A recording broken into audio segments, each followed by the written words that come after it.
Welcome to Philadelphia. In 2010, we had a fabulous honey festival. My name is Suzanne Matlock. I organized the festival. I'd like to show you how it went.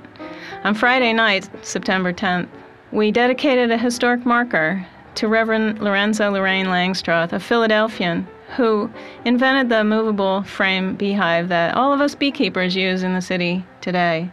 So here we are with Secretary Russell Redding, Secretary of Agriculture for the Commonwealth of Pennsylvania. Kim Flodham, the editor of the Beeculture magazine, was so gracious to come all the way from Medina, Ohio to be our MC.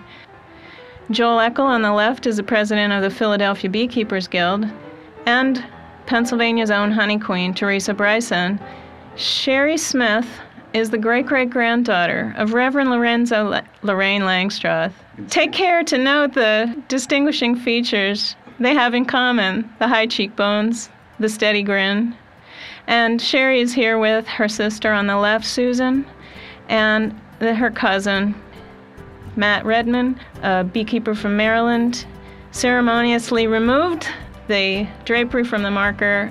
Afterwards, we went down to the American Philosophical Society, just a short walk. Roy Goodman, on our right, showed us the collection of Reverend Lorenzo L. Langstroth's papers.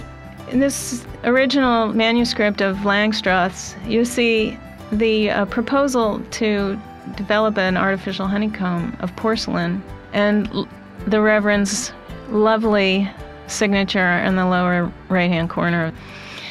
Afterwards, we had a fabulous party, just a get-together at the Triumph Brewing Company, which is right around the corner from the marker. It was attended by the president of Montgomery County Beekeepers Association on the left. In the middle, Lee Miller, the president of the Pennsylvania State Beekeepers Association, and many other dignitaries in the beekeeping world, including there in the middle, Jim Bobb, the president of the Eastern Apiary Society. Here we see, enjoying themselves at the party, Roy Goodman of the American Philosophical Society, Kim Flodham, editor of Beeculture magazine, and Professor William Butler, an historian as well. Here are the Langstroth descendants. They definitely knew how to celebrate. On Saturday, the next day, we had 3 venues operating. Here we see Bartram's Garden, welcome sign, and one of our vendors, Milk and Honey Market. Kristen teaching children how to be an entomologist, and one of the little aspiring beekeepers. At the Bartram's Garden, there was also the Da Vinci Art Alliance art show and exhibit.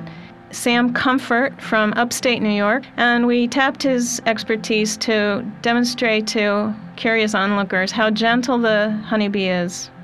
Professor Deborah Miller gave a talk on the importance of bees in art and architecture throughout history.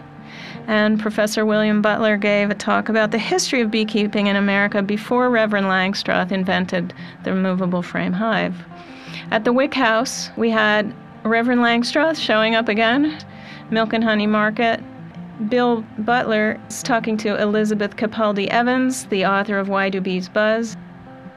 Adam Schreiber is the secretary of the Philadelphia Beekeepers Guild. Dean Stiglitz is here speaking about chemical-free beekeeping. And speaking of treatments and chemicals, just up the street from the Wick Historic House is the Brewer's Outlet, which consented to showcase ales made with honey. Meanwhile, down in the center part of the city, the Wagner Free Science Institute, family members were able to view an observation hive. Aaron Burke, an illustrator educator, was on hand to talk to children about his graphic novel, The Pollinator's Corridor.